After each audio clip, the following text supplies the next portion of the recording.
Tafsirim muyassar.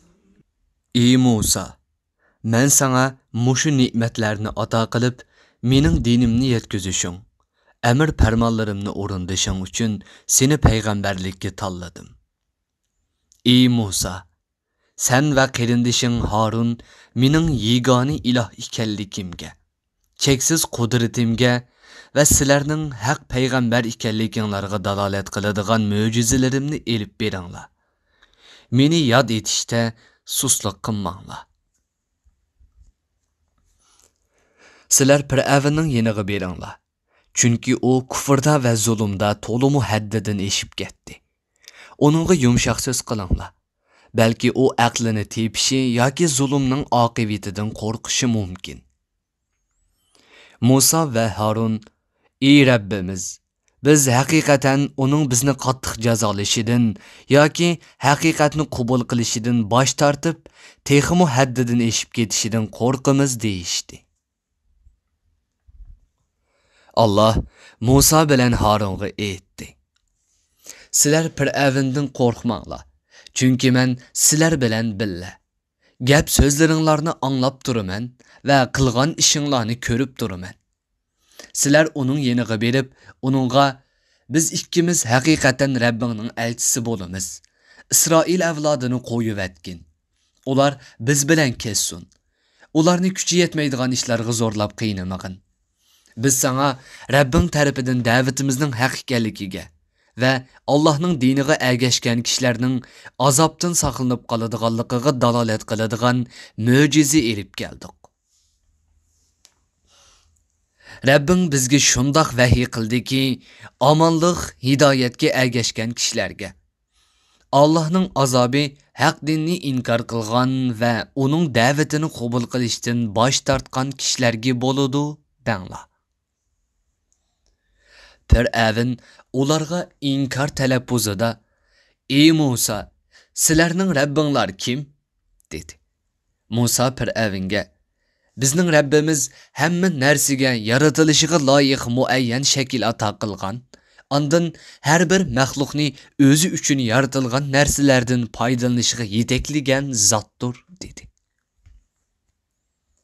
Fir'avn haqiqatni e'tirof qilishdan qochib Musaga: "Undaqda o'tib ketgan ummatlarning ahvoli qandoq bo'lgan? Ular inkarda va kufrda bizning oldimizda emasmi?" dedi. Musa Fir'avnga aytdi: "Sen so'rgan ish biz so'zlashadigan masala emas. Ular to'g'risidagi ma'lumot Rabbimning dargohidagi lavhul mahfuzda xotirlangan bo'lib, men bu haqda hech narsa bilmayman. Rabbim qiladigan ishlarida, belgilamelarida qilcha xatolashmaydi va hech narsani unutib qolmaydi. U zaminni sizlarga oson foydalang'ili bo'ladigan qilib bergan. Sizlar uchun nurg'un yo'llarni ochib bergan. Bulutdan yomg'ir yog'dirib bergan va uning bilan har turli o'simliklarni chiqarib bergan zotdir. Ey insonlar, biz sizlarga yerdan undirib bergan halol rizqdan yenglar. Chorvalaringlarni beqinglar. Cheksizki, bu bayonlarda aqli sog'lom kishilar uchun Allohning bir ekanligini va qudratini ko'rsatadigan, Allohning o'ziga ibodat qilishga da'vat qiladigan nurg'un dalillar bor. Ey insonlar, biz sizlarni zamindan yaratdik. Sizlar o'lgandan keyin sizlarni yana shu zaminga qaytaramiz. Qiyomat kuni sizlardan hisob elish va mukofot yoki jazo berish uchun sizlarni yana bir qitim uningdan chiqaramiz. Cheksizki, biz Fir'avnga Allohning bir ekanligiga, qudratining cheksizligiga va Musoning haq payg'ambar ekanligiga dalolat qiladigan dalil paketlarimizning hamma turini ko'rsatgan edik. Ammo Fir'avn uni inkor qildi va iymon etishdan bosh tortdi. Fir'avn aytdi: "Hey Musa, sen mushu sehringga tayinib bizni o'z yurtimizdan chiqarib etish uchun keldingmi? Undaqda bizmi sana sening sehringga o'xshash sehr bilan taqobil turamiz. Sen bizga o'zaro yig'iladigan vaqtni va o'ttirimizdagi muayyan bir joyni belgilab bergin. Senmi uning xiloflik qilmag'in, bizmi xiloflik qilmayli." Musa Fir'avnga aytdi: "Sizlar bilan uchrashadigan vaqtimiz bayram kuni bo'lsin. Kishilar har tarafdan kelib chashgoh vaqtida yig'ilsin." Fir'avn Musa epkagan haqiqatdan yuz o'rgan holda qaytib ketib, barliq sehrgarlarni to'pladi. Ondan yig'iladigan joyga yetib keldi. Musa Fir'avnning sehrgarlarga: "Sizlarning holinglarga voy. Allah nomidan yolg'onni to'qimanglar.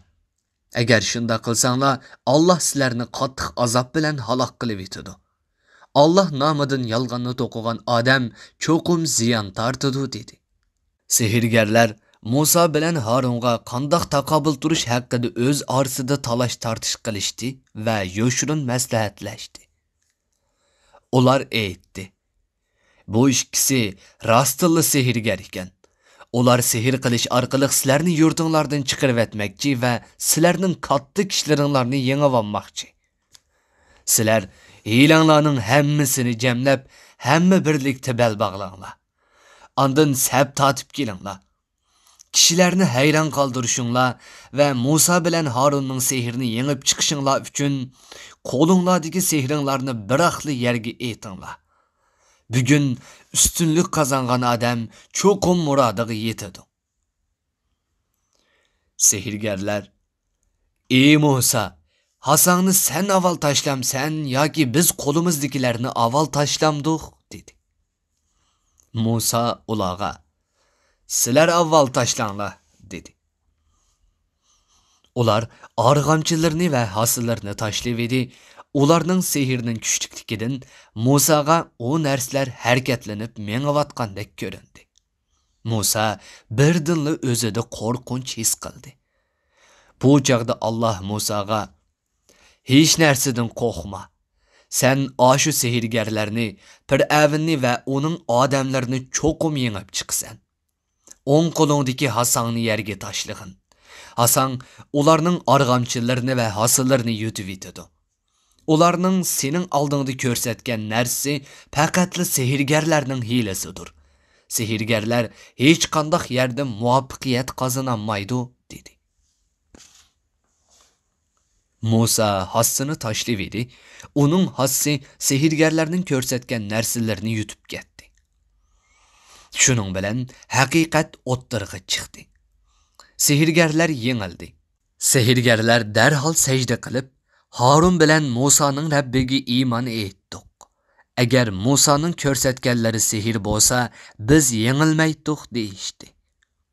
Fir'avn sehrgarlarga aytdi: "Sizlar men ruxsat berishdan burun Musaga iymon etdinglarmi? Uningga ergashdinglarmi? Sheksizki, Musa cho'qim sizlarga sehr o'rgatgan cho'nginglar ekan. Shunga sizlar uningga ergashdinglar. Men sizlarning qo'llaringlarni, putlaringlarni, ya'ni o'ng qo'linglar bilan so'l putinglarni yoki so'l qo'linglar bilan o'ng putinglarni kesib tashlayman. Sizlarni cho'qim xurma daraxtlariga osaman. Ey sehrgarlar, sizlar shu chaqda men bilan Musaning Rabbidan qaysimizning azobi eng qattiq va eng uzilmas ekanligini cho'qim bilib qolasizlar." Sehrgarlar Fir'avnga aytdi: "Seni deb Musa bizga o'zining haq payg'ambar ekanligini, uningga ergashishning va Allohga ibodat qilishning zarurligini isbotlash uchun elib kelgan ro'shan dalil paketlardan, shundaqla o'p-o'chiq mo'jizalardan va bizni yaratgan Allohdan hargiz voz kechmaymiz. Sening saxta ilohligingni bizni yaratgan Allohning haqiqiy ilohligiga tanqinmaymiz. Biz sana itoat qilmaymiz. Sening diningga ergashmaymiz. Sen bizga qo'lingdan kelganini qilgin. Sening hukming faqat mushu dunyoda o'tadi. Sen bizni qanchalik azoblasangmi, sening azobing vaqtliqdir." Rabbimiz Allah bizning barliq gunohlarimizni sening majburlashing sababli Musaga qarshi turganligimizni va sehrgarlik qilganlik gunohimizni mag'firat qilsin deb Allohga, Allohning payg'ambariga cheksiz iymon etdik. Biz Allohning diniga amal qilamiz. Ey Fir'avn, Allah senden albatta yaxshidir. Allah'ның itaat qilganlarga beradigan mukofoti eng yaxshidir. Amriga osiylik qilganlarga beradigan jazosi doimliqdir. Sheksizki, kimki Rabbining oldiga kofir holatida boradi ekan, uning joyi jahannam bo'ladi. U jahannamda shunday qattiq azoblanadiki, ya o'lib qutulanmaydi yoki obdarroq yashayolmaydi.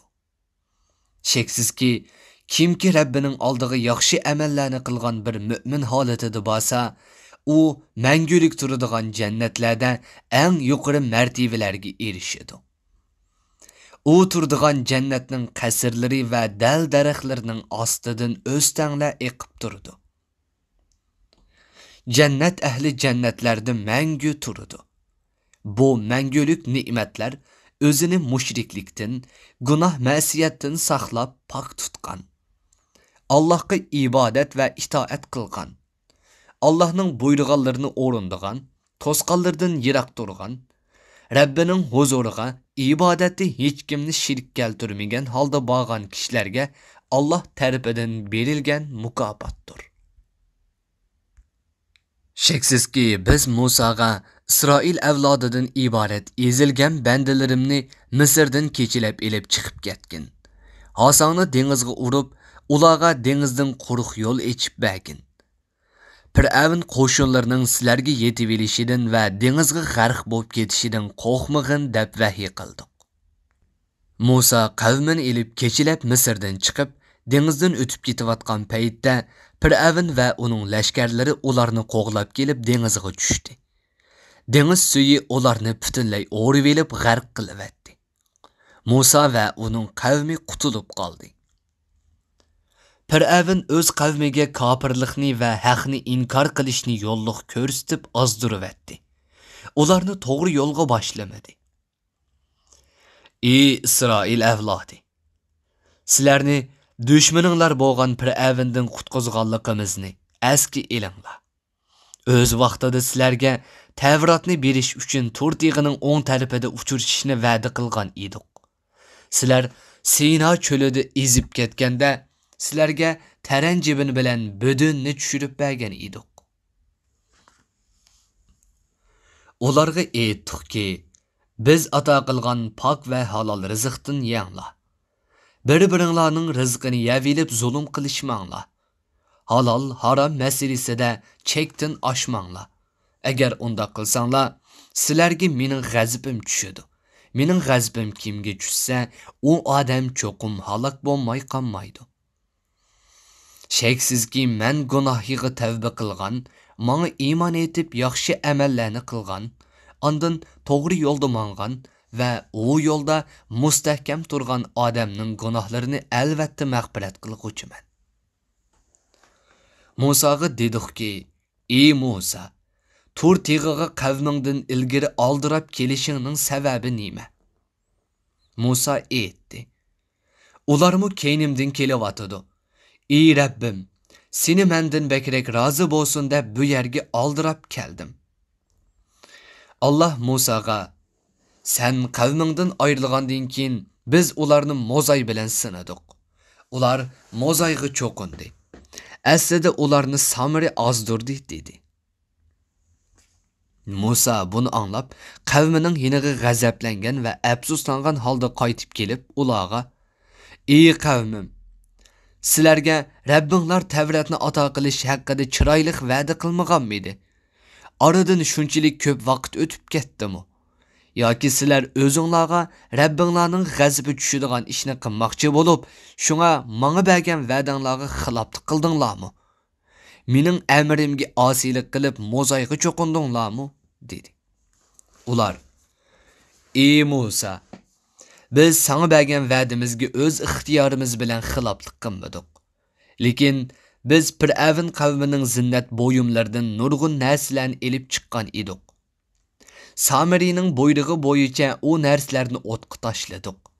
Samirimu Jibrilning etining izidan elib olgan tuproqni tashladi dedi. Samiri eritilgan zinnat bo'yumlaridan Isroil avlodiga mo'zayning ovoziga o'xshash ovoz chiqaradigan bir mo'zay haykali yasab berdi. Buningga ishinib ketganlar boshqalarga Bu sizlerning ilahinglardir. Musa'nın mı ilahidir? Musa bunu unutib qapti dedi. Mozayga cho'qinganlar o Mozayning gap qilolmaydiganligini va o'zlarining so'ziga javob berolmaydiganligini, ularga biror foyda ziyon yetkazolmaydiganligini va ularni biror ziyon zahmatdan qo'g'dab qololmaydiganligini uqmamdi. Sheksizki Musa qaytib kelishdan burun Harun Isroil avlodiga: "Ey qavmim, aranglarda mümin bilan kafir o'ttirg'i chiqsin deb sizlar bu Mozay haykali bilan sinaldinglar. Sheksizki sizlarning Rabbinglar Rahman Allohdir. Men sizlarni Allohga ibodat qilishga da'vat qilyapman. Menga agishinglar, mening amrimga itoat qilinglar" degan edi. İsrail avlodi orasidagi Mozayga cho'qinganlar Musa qaytib kelganga qadar biz bu Mozayga cho'qinishni davomlashtiramiz deyishdi. Musa qaytib kelib akisi Harunga ularning dindin ezib ketganligini ko'rgan chig'ingda sening menga agishishingga, ularni tark etib mening yenimga kelishingga nima to'salg'i bo'ldi dedi. Sen mening ularga mendan o'rin bosar bo'lib qolgin, ularning ezib ketishiga yo'l qo'ymag'in degan amrimga osiylik qildingmi dedi. Ondan Musa Harunning soqilidan va chechidan tatib so'radi. Harun Musaga: "Ey qarindishim, mening soqilimni va chechimni tatmag'in. Men rastilla sening meni sen Isroil avlodini bo'lib etibsan. Mening ularga yaxshi qarag'in degan vasiyatimga amal qilmabsan deyishingdan qo'rqdim" dedi. Musa Samirga: "Sening bunda qilishdagi g'arzing nima?" dedi. Samiri Musaga: "Men ular ko'rmaganni ko'rdim. O bo'lsa Jibril edi. Men Jibrilning Fir'avn va uning qo'shinlarini dengizga g'arq qilib etib chiqayotganligini ko'rib qoldim. Uning izidan bir changal to'pini oldim-da, uni zinnat bo'yimlarining ustiga choshdim. Uningdan Mozayning ovozidek ovoz chiqaradigan bir Mozay haykali borligi keldi.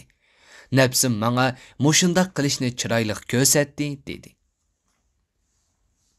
Musa Samirga: "Yo'qol, bundan keyin sening hayoting qo'g'landi bo'lib o'tadi. Uchirgan har bir odamga deydigan so'zing menga tegmanglar, men sizlarga tegmayman deyishdan iborat bo'ladi. Bu sening mushu dunyodagi jazoyingdir. Sheksizki oxiratda seni azoblash uchun bekitilgan muayyan bir vaqt bor. Allah bu vaqtga qat'iy xiloflik qilmaydi. Sen o azobni cho'qim ko'rasan. Sen cho'qingan ilohingga qarag'inki, biz uni cho'qim ko'ydiramiz. Ondan uning kulini dengizga so'rib etamiz. Shuning bilan uningdan hech bir asar qolmaydi" dedi. Ey insonlar, sizlarning ilahinglar faqat Allohdir. Allohdan boshqa haqiqiy iloh yo'qdir. O hamma narsani to'liq bilguchidir. Ey payg'ambar, biz sana Musa bilan Fir'avn, Isroil avlodi bilan Fir'avn qavmi to'g'risidagi ba'zi xabarlarni bayon qilib bergandek, burun o'tgan boshqa qavmlarning xabarlarini bayon qilib beramiz. Sheksizki bu Qur'onni biz sana o'z dargohimizdan ato qildik. Bu Qur'on aqlni ishlatib tafakkur qiladigan kishilar uchun vaz nasihatdir. Kimki bu Qur'ondan yuz o'rib, onunga ishonmaydi ekan va onunga amal qilmaydi ekan, sheksizki u odam qiyomat kuni o'zining og'ir gunohlarini ko'tarib keladi. Ular azob ichida mangu qoladi. Qiyomat kuni ular ko'tarib olgan bu og'ir gunohlar nima degani yomon. Chunki bu gunohlar ularni do'zaxga ep boradi. Israfil tirilishdan signal berib, ikkinchi qitimliq surg'i chaqan kunda kafirlarni hisob maydoniga haydab mangamiz. Ular qiyomatda bo'lgan ishlardan qattiq qo'rqqanlikdan ko'zlari ko'kirib ketgan, rangi ro'yi o'chgan holda yig'iladi. Ular bir-birining qo'lqiga dunyoda faqat 10 kunli turdinglar deyishib pichirlashidi. Ularning nima deyishadiganligini biz obdan bilamiz. Ularga qiyomat kunining uzunligidan dunyo hayoti nihoyatda qisqa tuyulib ketadi. Shu chaqda ularning ichidagi aqlli rahbari sizlar dunyoda faqat bir kunli turdinglar deydi. Ey payg'ambar, qavming sendan qiyomat kuni tog'larning qandoq bo'ladiganligi to'g'riliq so'rashadi. Ularga aytqinki, Rabbim ularni o'rnidan yo'q qilib yetadi va to'zitib so'rib yetadi. Yer yuzini yepib tüp-tüz tüzənlikka aylandırıb yetadi. Onunda hech qandaq o'simlik bo'lmaydi. U tüzənlikka qaragan odam yo cho'nqurlikni yoki egizlikni ko'rmaydi. Bu kunda insonlar bir chaqirg'uchi, ya'ni Isrofilning ovoziga ergishib hisob maydoniga qarab mangadi. Chaqirg'uchining chaqirig'iga ergashmay qeyb qolg'uchi yo'qdir. Chunki o barliq xaloyiqqa o'rtaq chaqiriqdir. Rahman Allohning hayvatidan qo'rqib barliq ovozlar besqadi.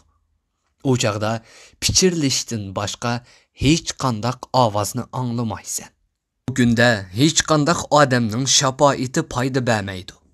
Faqatla Rahman Alloh shafaat qilg'uchining shafaat qilishiga ruxsat bergan va shafaat qiling'uchidan rozi bo'lgan bo'lsa, u chaqda bu shafaatning foydasi bo'ladi. Shafaat qilish huquqi haqiqiy mo'min, ixlosmand kishilarga xosdir. Alloh insonlarning oldidagi qiyomatning ishlarini va ularning keynidagi dunyoning ishlarini biladi. Ammo insonlar bo'lsa Allohni to'liq bilmaydi. İnsanlar o'zlarining yagona yaratquchisi, barliq maxluqotni idora qilib turg'uchi, mangu hayot bo'lgan Allohga egilib, o'zlarining xorliqini va ojizligini ifodalaydi. Allohga maxluqotdan birarsini shirk keltirganlar qiyomat kuni cho'qim ziyon tortadi. Rabbiga qarta iymoni mukammal bo'lgan holda yaxshi amallarni qilgan kishilarga gunohlarni ko'paytirish yoki savoblarni kemaytishdek uvalchilikqa uchrashdan qilchi ansirash yo'qdir. Müminlarni yaxshi amallarni qilishga rag'batlantirgunimizdek, kofirlarni gunoh ma'siyat sodir qilishdan va bizning oyatlarimizni inkor qilishning oqibatidan ogohlantirdik. Ularni tushunsin deb bu Qur'onni arab tilida nozil qildik. Ularni Rabbidan qo'rqsin yoki vaz nasihat olsin deb uningda turli ogohlantirishlarni bayon qildik. Haqiqiy podshoh Alloh hammadan ustun va muqaddasdir. Barcha nuqsonlardan pokdir. Alloh o'zining yakka yagona podshohligi bilan bu dunyoning barliq podshohlarini, zolimlarni qahr qilg'uvchidir. Koinotning hamma ishlarini o'zi yolg'iz boshqaruvchidir. Alloh haqdir. Uning va'dasi haqdir. Ogohlantirishlari haqdir. Uningdan kelgan hamma narsa haqdir. Ey payg'ambar, Jibril sang yetkizayotgan Qur'on oyatlarini tamomlab bo'lmaguncha uni o'qishga oldirab ketmagin. Ey Rabbim, ilmimni texmo ziyoda qilgin degin. Odam mazkur daraxtning mevasini yeyishdan ilgari biz uni yemaslikni tavsiya qilgan va uningga iblis sana va ayolingga dushmandir. U sizlarning jannatdan chiqib ketishinglarga sabab bo'lmasin. U chaqda sen va ayoling dunyoda jafo mushaqqatda qolasizlar degan edik. Shayton odamni azdirdi. U shaytonning hiylasiga bo'ysundi. Nasihatni yodidan chiqardi. Biz odamdek Allohning amr farmonlariga rioya qiladigan kuchli irodani ko'rmadik.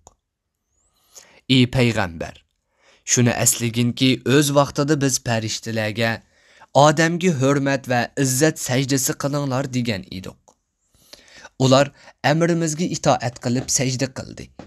Lekin iblis sajda qilg'ili unumadi.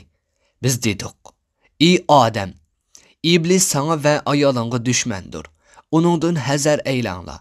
Uningga itoat qilmanglar. Agar sizlar iblisga itoat qilsanglar, u sizlarni jannatdan chiqarib yetadi. Sizlar jannatdan chiqib ketsanglar, jafo mushaqqatda qolasizlar." Ey odam, sen bu jannatdan ne'matlanasan. och qolmaysan, kiyinasan, yalang'och qolmaysan. Hamda jannatda ussab qolmaysan. Kunning issig'idimi qolmaysan. Şeytan Ademga vasvasa qilib, uningga: "Ey Adem, men sana meyvesini yegan odam hech o'lmaydigan, mangu yashaydigan va qo'ldan ketmas podshohlikka erishadigan bir daraxtni ko'rsatib qo'yaymi?" dedi. Nihoyat Odam bilan Havvo Allah ma'ni qilgan daraxtning meyvesidan yedi. Shuning bilan ularning yepiqliq avrati ichilib qoldi. Ular avratlarni yo'gash uchun jannatdagi daraxtlarning yo'purmoqlarini o'zlariga choplashga kirishdi. Odam Rabbining amriga xiloflik qildi. Allah yiqilishdan ma'ni qilgan daraxtning meyvesini yeb ezib ketdi. Ondan Allah Odamni poklab, tavbasini qabul qildi. Uni o'ziga yaqin qildi va uningga to'g'ri yo'lni ko'rsatdi. Allah Odam va Havvoga aytdi: "Sizlar iblis bilan qo'shilib, hammanglar jannatdan tushinglar. Sizlar endi bir-biringlarga dushman. Ey Odam avlodi, sizlarga mening tarafimdan hidoyat va haqiqatning bayoni kelganda, kimki mening hidoyatimga va bayonimga ergashib amal qilsa, u odam bu dunyoda hidoyat topadi. Oxiratda bo'lsa azobga uchramaydi. Kimki mening hidoyatimdan yuz o'riydigan, uning bu dunyodagi hayoti tor va jafoliq bo'ladi. O'lgandan keyin qabrisi torchilik bo'ladi va azoblanadi. Qiyomat kuni biz uni hisob maydoniga ko'r holatida yig'imiz." Allah'ның hidoyatidan yuz o'rigan u inson: "Ey Rabbim, nemishqa meni ko'r qilib qo'yding? Dunyoda mening ko'zim ko'ratdi-ku" deydi. Allah uningga aytadi: "To'g'ri, men seni ko'r qilib qo'ydim. Chunki sana mening ro'shan oyatlarim kelgan chaqda sen u oyatlardan yuz o'riding. Uningga iymon etmading. Sen dunyodagi chaqlaringda bu oyatlarni ko'zga ilmay tashlab qo'ygandek, senmi bugun do'zaxga tashlangan pet qolasan. Rabbiga osiylik qilib o'ziga zulm qilgan va uning oyatlariga iymon etmaganlarni bu dunyoda shundoq jazolaymiz. Oxiratda ularga tayyorlangan azob texmi qattiqdir, texmi mangulikdir. Chunki u uzilmaydigan azobdir." Ey payg'ambar, burun o'tgan nurg'un ummatlarni haq dinni inkor qilganligi sababli halok qilganligimiz sening qavmingni hidoyatga boshlashga yetarlik emasmi? Halbuki sening qavming halok qilingan ashu ummatlarning makonlarida kezib yurdi. Ularning shaharlarining xarobiylarini ko'rib turdi. Buningda aql egillari uchun albatta nurg'un ibratlar bor. Rabbingning oldin belgilgan hukmi va kofirlarni jazolashning muayyan vaqti bo'lmasa edi, ular darhol halok bo'lgan bo'ladi. Chunki ular kofirligi sababli bu halokatga tegishlikdir. Ey payg'ambar, seni inkor qilguvchilarning noloyiq sifatlashlariga va yolg'on so'zlarga sabr qilgin. Kun chiqishdan ilgari bomdod namozida, kun petishdan burun asr namozida va kechining soatlarida xubtan namozida Rabbingni madhiyalab tasbih etqin.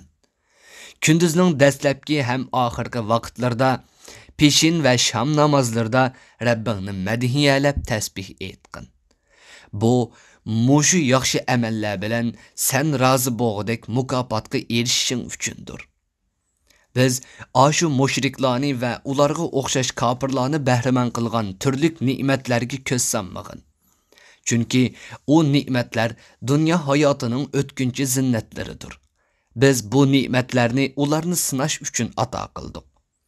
Rabbingning ato qiladigan rizqi va mukofoti sen uchun ularga bergan bu o'tkinchi ne'matlardan albatta yaxshidir va mangulikdir. Chunki o rizq bilan mukofot uzilib qolmay davomlashadi. Ey payg'ambar, oilangdagilarni namoz o'qishga buyurg'in. O'zingni uni ado qilishda chidamliq bo'lg'in. Biz sendan rizq talab qilmaymiz. Aksicha seni biz rizqlantiramiz. Yaxshi oqibat dunyo va oxiratda taqvodorlarga xosdir. Ey payg'ambar, seni inkor qilgan kofirlar Rabbingdan sening rostchilligingga dalolat qiladigan biror alomat elib kelmamsan deydi. Ularga burunqi samoviy kitoblardagi haqiqatlarni tasdiqlaydigan bu Qur'on kelmidimi? Agar biz ashu kofirlarni o'zlariga biror payg'ambar avatish va biror kitob tushirishdan ilgari halok qilgan bo'lsak, ular albatta: "Ey Rabbimiz, bizga biror payg'ambar avatgan bo'lsang-chu, biz sening azobingga kelishdan va xor zabun bo'lishdan ilgari sening oyatlaringga iymon etib, haqiqatga ergashgan bo'lar edik" degan bo'ladi. Ey payg'ambar, ashu mushriklarga aytqinki, sizlarmi, bizmi zamonning qandoq aylanadiganligini, g'alba va nusratning kimga mansub ekanligini kutmoqdamiz. Kutinglar, sizlar bilan bizdan kimning to'g'ri yo'lda ekanligini, kimning hidoyat ustida ekanligini uzoqqa qolmay bilib qolasizlar. Tafsirim muyassar. Bir guruhi ulamolar nashrga tayyorlagan. Tarjima qilguvchi Muhammad Yusuf Muhammad Tursun. Muharrir Abdurrahim Davlat. Korrektor Abdulaziz Aqhun. 2020-yili yanvar 1-nashri. Teklimakan Uyg'ur nashriyoti tarafidan nashr qilingan. Mikrofon oldida İmran Abdug'ani Sadai. Bu asar avlod detallarida tarqitildi.